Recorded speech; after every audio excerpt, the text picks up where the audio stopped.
నన్ను ఎవరు ముట్టుకున్నారో ముందుకు రండి. అది నేనే. నీ వస్త్రపు అంచు నిజంగా నీ అంచు మాత్రమే. నువ్వు అపవిత్రం కాలేదు. నా వస్త్రం ఎందుకు? నన్ను క్షమించండి. నేను అడిగి ఉండాల్సింది. కానీ మీరు నన్ను తాకితే అది ధర్మశాస్త్రం ప్రకారం మిమ్మల్ని అపవిత్రం చేస్తుంది. నేను రోగంతో నన్ను 12 ఏళ్లుగా, నాకు రక్తస్రావం ఉంది. దాన్ని ఎవరు ఆపలేకపోయారు. కానీ నేను మీ వస్త్రపు చెంగు తాకగలిగితే చాలని నమ్మాను. నా కుమార్తె. నేను ఎవరి కూతుర్ని కాను.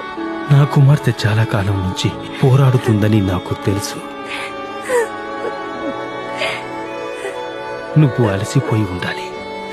అది నిజం.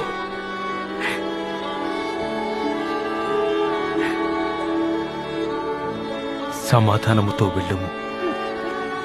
నీ విశ్వాసము నిన్ను స్వస్థపరిచి